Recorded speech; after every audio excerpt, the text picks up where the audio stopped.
हाँ जी, नमस्कार, राधे राधे, हर हर महादेव। मैं आपका आचार्य देव। आज इस वीडियो पे हम चर्चा करेंगे कि जो गोचरीय स्थिति ग्रहों की चल रही है उसमें चार चार बड़े महत्वपूर्ण ग्रह राशि परिवर्तन कर रहे हैं। तो ये चार ग्रहों का आपके लग्न पे, आपके राशि पे क्या प्रभाव पड़ेगा, कितना प्रभाव पड़ेगा। राहु महाराज राशि परिवर्तन कर रहे हैं, साथ में केतु महाराज राशि परिवर्तन कर रहे हैं, मैंने कर चुके हैं। गुरु महाराज राशि परिवर्तन कर चुके हैं और शनि राशि परिवर्तन कर रहे हैं। राहु भ्रम का कारक है, राहु अनंत है, आकाश है, तो भ्रम के कारक राहु, मुक्ति के कारक केतु, ज्ञान के कारक गुरु और कर्म के कारक शनि महाराज मेष लग्न मेष राशि वालों के लिए 12 माह, 18 माह और 2.5 वर्ष कैसा जाएगा, अगर आप इसकी जानकारी चाहते हैं तो यह वीडियो आपके लिए। तो मेष लग्न में, मेष राशि में आपके लग्न में ही राहु महाराज चलेंगे अभी तक। अब यहाँ पे परिणाम क्या होगा, क्योंकि आपके लग्न में राहु चलेंगे तो स्थिति थोड़ी सी संशयात्मक बनेगी। मेष में राहु मंगल का स्वभाव ले लेगा या मंगल भी राहु का प्रभाव लेके कार्य करेगा। तो अभी तक आप आमने सामने की लड़ाई लड़ रहे थे, लेकिन थोड़े से रहस्यात्मक आप हो जाएंगे, थोड़ी सी चीटिंग करेंगे, थोड़े से शत्रु की गतिविधियों का निर्णय देखने को पश्चात आप निर्णय करेंगे। तो एक तरह से आपके लिए अच्छा है, डायरेक्ट अटैक नहीं कर रहे हैं, थोड़ा वेट कर रहे हैं फिर अटैक कर रहे हैं, लेकिन यह आपको सर दर्द देगा, आपको तनाव देगा, आपको भ्रम की स्थिति क्रिएट करके रखेगा। अगर आपकी लग्न कुंडली में आपके खष्टे सष्टमेश या द्वादशेश की दशा चल रही है तो यह राहु आपको मानसिक तकलीफ देगा, सर दर्द देगा, माइग्रेन की परेशानी देगा।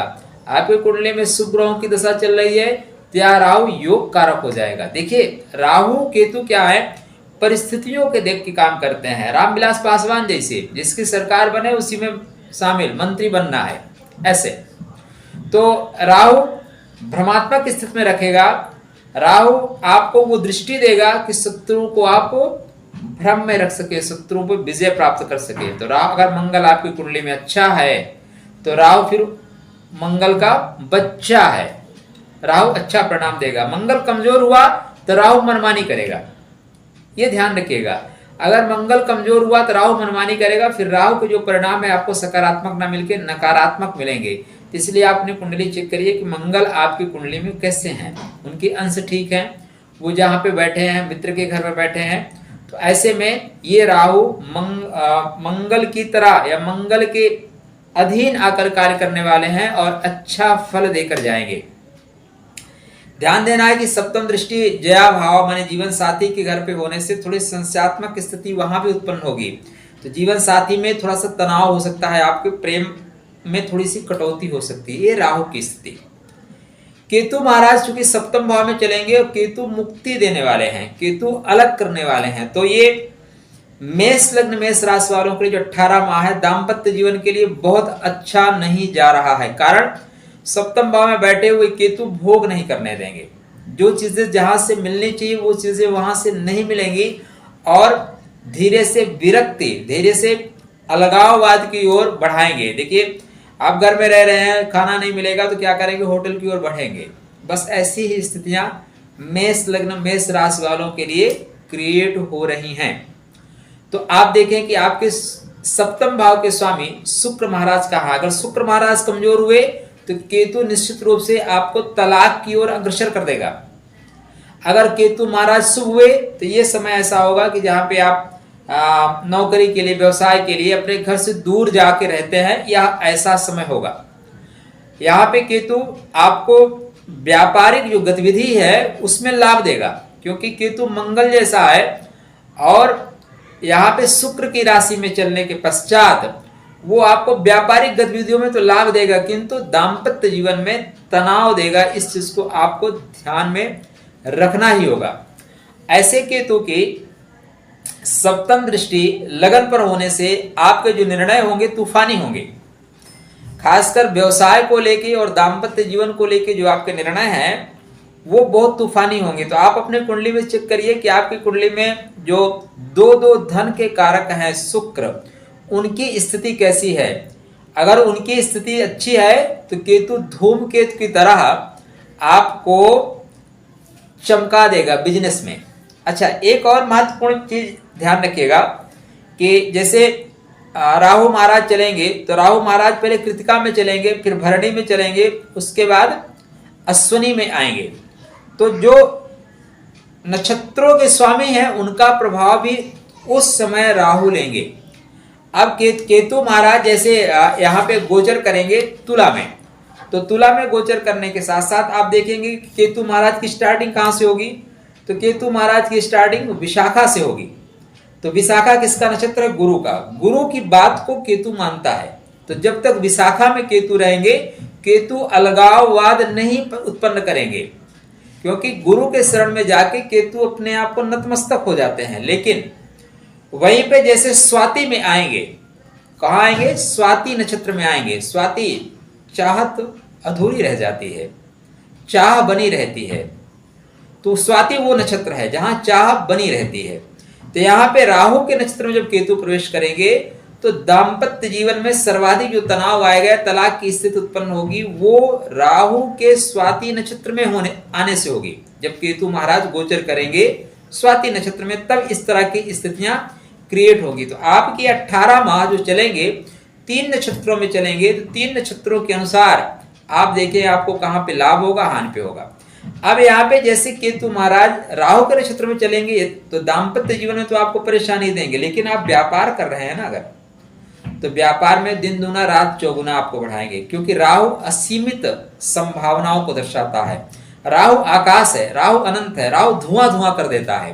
तो यहाँ पे आप जो बिजनेस करेंगे वो बिजनेस आपका दिन दूना रात चौगुना बढ़ेगा। और बिजनेस में क्या होगा? राहु का नक्षत्र है ना, तो गुप्त मार्ग से चीजें आएंगी, चीटिंग वाला कार्य आप करेंगे और उसमें आप बहुत सफल होंगे।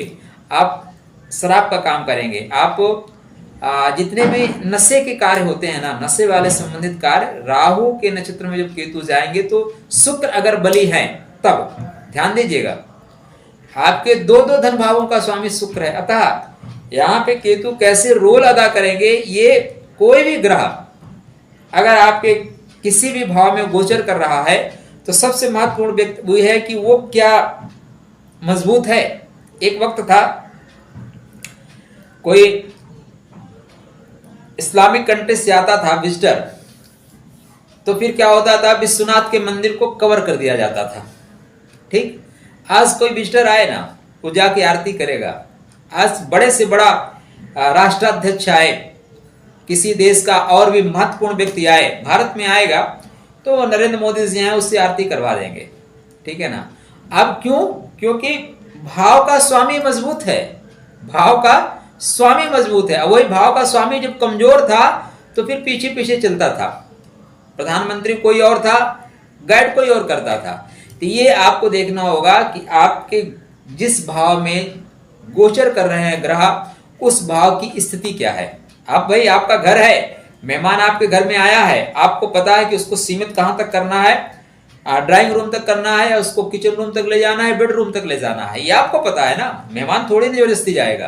अगर आप मजबूत हैं, आप नियमावली को पालन करते हैं, घर में हैं, मेहमान की हिम्मत नहीं है, वो ड्राइंग रूम में बैठेगा, वहां से नाश्ता पानी करेगा, निकल जाएगा। अगर आप नहीं है, कमजोर है, तो कहीं भी मूव करेगा। ये सिंपल सा सिद्धांत लगा के चलिएगा। क्योंकि केतु महाराज मुक्ति के कारक है, तो दाम्पत्य जीवन में थोड़ी सी तनाव देंगे, लेकिन शुक्र अच्छे हैं तो तनाव नहीं देंगे। अगर तनाव की स्थिति बनती है तो शुक्र को मजबूत करिए, केतु संबंधित दान करिए। शुक्र को मजबूत करने का तात्पर्य शुक्र का रत्न मत पहनिए, उनके मंत्रों का जाप करिए, गाय को रोटी खिलाइए, श्री सूक्त का पाठ करिए, तो अच्छा होगा। इसके पश्चात आएंगे गुरु की गुरुता पे। मेष लग्न में, इस राशि में गुरु की गुरुता भी 12 साल बाद आपके मीन राशि में प्रवेश कर रहे हैं। तो गुरु क्या क्या आपको दे के जाएंगे। देखिए, मुक्ति का घर है। किसका घर है?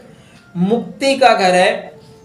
और शास्त्रकार हमारे ये कहते हैं कि द्वितीय भाव और द्वादश भाव के स्वामी सदैव अपनी दूसरी राशि का ही फल देते हैं। तो नियमों को देखें, सिद्धांतों को देखें, तो गुरु आपके भाग्य को प्रबल करने वाले हैं, गुरु आपके भाग्य को जगाने वाले हैं। लेकिन जगेगा कैसे? अब गोचर कर रहे हैं व्यय भाव में, गोचर कर रहे हैं दादा के घर में, चाचा के घर में। ठीक, अब यहाँ पे आपको जो मार्ग मिलेगा वो बड़ों के आशीर्वाद से मिलेगा। तो बड़ों का आशीर्वाद लेके या बड़ों के श्री चरणों में प्रणाम करके कुछ द्रव्य दक्षिणा रख के आप काम आगे करना शुरू करिए, क्योंकि नवम से चतुर्थ है। नवम का जो सुख है ना, नवम किसका है? नवम भाग्य का है, पिता जैसे लोग या पिता तुल्य लोगों का है, गुरुओं का है। और गुरुओं के सुख में गोचर कर रहे हैं गुरु, मतलब मीन राशि में। तो उनके गुरु को क्या चाहिए? शिष्य से कुछ नहीं चाहिए, प्रेम चाहिए, आदर चाहिए, सत्कार चाहिए। तो एक प्रेममय स्पर्श उनको दीजिए, प्रणाम करिए, उनका आशीर्वाद लीजिए, भाग्य के कपाट आपके खुल जाएंगे। अब देखिए, गुरु महाराज आपके जब स्टार्ट कर रहे हैं तो वो पूर्व भाद्रपद नक्षत्र में स्टार्ट करेंगे, तो बहुत अच्छा है, क्योंकि इनका यहाँ पे खुद का नक्षत्र है, तो खुद के नक्षत्र में स्टार्टिंग बहुत अच्छा होगा। लेकिन इसके पश्चात शनि के नक्षत्र में जाएंगे। शनि आपके कुंडली में क्या है? लाभेश हैं और कर्मेश हैं। मतलब गुरु जो है आपके भाग्य के कपाट कर्म के लिए खोलेगा, भाग्य के कपाट आय के लिए खोलेगा। मतलब यहाँ पे आपके भाग्य की उन्नति कराने वाले होंगे। तो आप नक्षत्रों में बांटिए। गुरु कब? उत्तर भाद्रपद में जा रहे हैं। उत्तर भाद्रपद में जाते ही शनि का स्वभाव लेंगे, और शनि आपकी कुंडली में एकादश शेष है, कामनाओं की पूर्ति के स्वामी है, तो कामनाओं की पूर्ति होगी महाराज। ठीक है ना। अब इसके पश्चात फिर ये बुध के नक्षत्र में जाएंगे। तो बुध आपकी कुंडली में क्या है? बुध आपकी कुंडली में पराक्रम के स्वामी है, खष्टम के स्वामी है। अतः खष्टम संबंधित और पराक्रम संबंधित फल भी आपको गुरु महाराज देंगे। देखिए, उनके झोली में जो जो है वो दान देते जाएंगे। अब ऐसे अगर आपकी कुंडली में गुरु मजबूत है तो आपका भाग्योदय निश्चित है। अगर आपकी कुंडली में गुरु मजबूत नहीं है तो व्यर्थ भ्रमण होना निश्चित है। फिर आप व्यर्थ भ्रमण करेंगे, देशाटन करेंगे, सुदूर जाएंगे। अब गुरु चूंकि यहाँ पे विदेश के कारक हैं, तो अगर आपकी कुंडली में मजबूत स्थिति है तो इस एक वर्ष में आप विदेश जा सकते हैं, विदेश से व्यापार कर सकते हैं, विदेश से पैसा कमा सकते हैं। ऐसे गुरु की पंचम जो दृष्टि है वो उच्च की होने से कहां पे? सुख भाव पर, सुख में वृद्धि करेंगे, भूमि भवन वाहन का सुख देंगे, गाड़ी घोड़ा देंगे। सप्तम दृष्टि शत्रु भाव पर होने से शत्रुओं से ज्ञानमय ढंग से अलग कर देंगे, झगड़ा नहीं कराएंगे। दोनों में सामंजस्य स्थापित करके किसी को समझा के किसी को दंड देके अलग कर देंगे। गुरु के नवम दृष्टि अष्टम भाव पर होने से गूढ़ तत्वों का ज्ञान होगा, आपको गूढ़ तत्व आपको मिलेंगे। तो आपके कुंडली में एक वर्ष के लिए गुरु भाग्य के कपाट खोलने आ रहे हैं।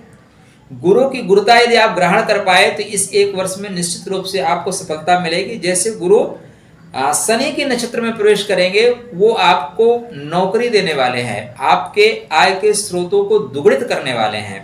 तो गुरु की गुरुता को ग्रहण करिए और यत्र तत्र सर्वत्र यश प्राप्त करिए।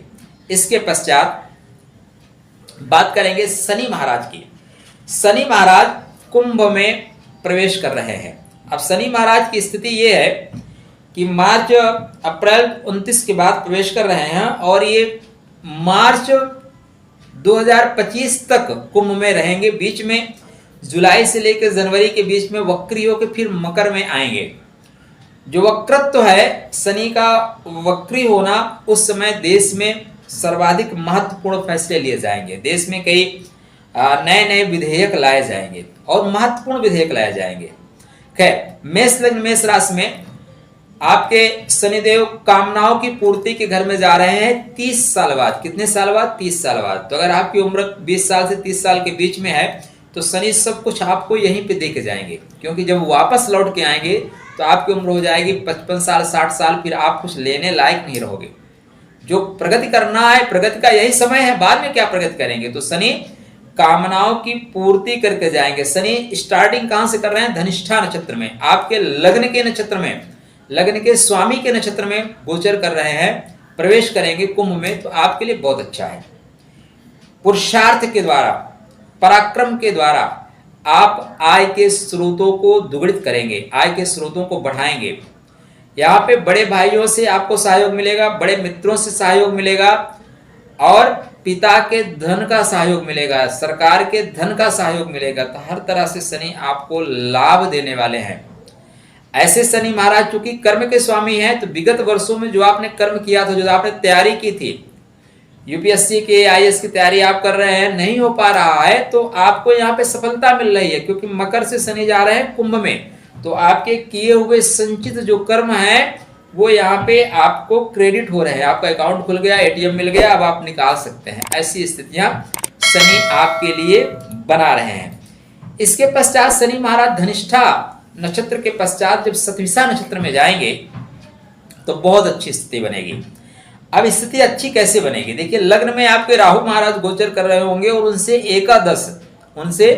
एकादश शनि महाराज सतविसा नक्षत्र में गोचर करेंगे। सतविसा नक्षत्र किसका है? राहु का नक्षत्र है। 100 डॉक्टरों की शक्ति वाला नक्षत्र है। 100 तारों का समूह। होता क्या है कि राहु जो है आनंद का प्रतीक है। राहु अब क्या है, राहु महाराज की जो उत्पत्ति है ना, आप देखें समुद्र मंथन के समय तो घड़े में विष भी था, घड़े में अमृत भी है, घड़े में मदिरा भी है। किसको क्या मिलेगा ये पता नहीं है। तो थोड़ी स्थिति ऐसी बनती है। और राहु द्रुत गति से कार्य करता है, देवताओं के सारे योजनाओं को ध्वंस करते हुए अमृत का पान कर जाता है। तो राहु धूमकेतु जैसा है। तो राहु यहाँ पे जब अपनी योजनाओं को क्रियान्वित करने के लिए आएगा, क्योंकि राहु से शनि एकादश है और शनि से राहु तृतीय है, पराक्रम के घर में है। तो पराक्रम के घर में होने से राहु बलवान होंगे और राहु से एकादश शनि होने से दोनों की कनेक्टिविटी बहुत अच्छी बनेगी। तो यहाँ पे करोड़ों करोड़ रुपए कमाने का योग बन रहा है। कब? जब शनि राहु के नक्षत्र में गोचर करेंगे। अब आपकी कुंडली में उस समय अगर द्वितीय एकादश सप्तमेश की दशा चल रही है तो बहुत अच्छे अवसर आपको मिलेंगे। कुछ समय में ही बहुत ज्यादा आप पैसा कमा सकते हैं। अधिक जानकारी के लिए आप संपर्क कर सकते हैं। अगर खुद को जानना नहीं आता तो आप, हम लोग बने ही उसी के लिए है ना, हम ही नहीं। इस समय पूरे भारतवर्ष में अच्छे ज्योतिषियों की पूरी खेप तैयार हुई है, बाहर आई हुई है। तो आप किसी से संपर्क करिए, वो आपको बताएंगे। इसके पश्चात शनि फिर जाएंगे पूर्व भाद्रपद नक्षत्र में जाएंगे, गुरु के नक्षत्र में जाएंगे। तो यहाँ पे आपके भाग्य को बढ़ाने वाले होंगे। आपके जो संचित कर्म है उनको क्रेडिट करने वाले होंगे। तो शनि पूरे आपके लिए मार्च 29 अप्रैल से लेके पूरे मार्च 2025 तक शुभ फल देने वाले हैं।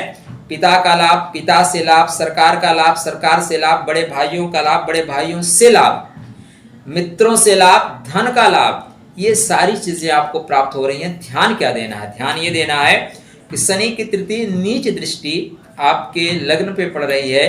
तो अगर आपके लग्नेश कमजोर हैं तो शनि आपको रोग भी प्रदान कर देंगे।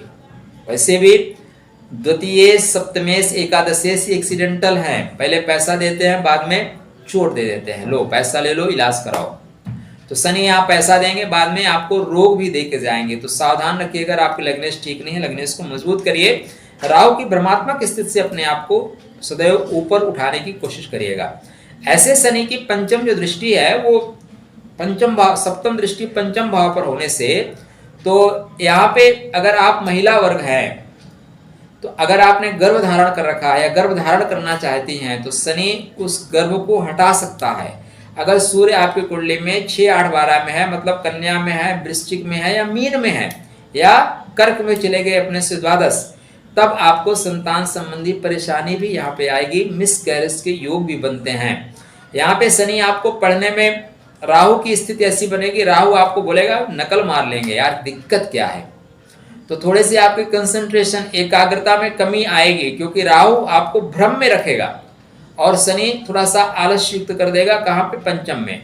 प्रेम की प्राप्ति में थोड़ी सी जो स्थितियां बन रही है वो थोड़ी सी बहुत अच्छी नहीं बन रही है, क्योंकि शनि यहाँ चाहता है कि आप अपने कर्म पे फोकस करिए, प्रेम वगैरह में फंस के समय बर्बाद ना करिए। इसलिए थोड़े से प्रेम संबंधों में शनि कमी देगा। ऐसे शनि की जो दसम दृष्टि है, दसम दृष्टि शनि की आपके अष्टम भाव पर आयु के घर पर होने से आपको आयु संबंधित लाभ होगा, गुप्त ज्ञान की प्राप्ति होगी, जीवन साथी के वाणी में थोड़ी सी कड़वाहट आएगी, ससुराल से संबंध थोड़े से मधुर नहीं रहेंगे।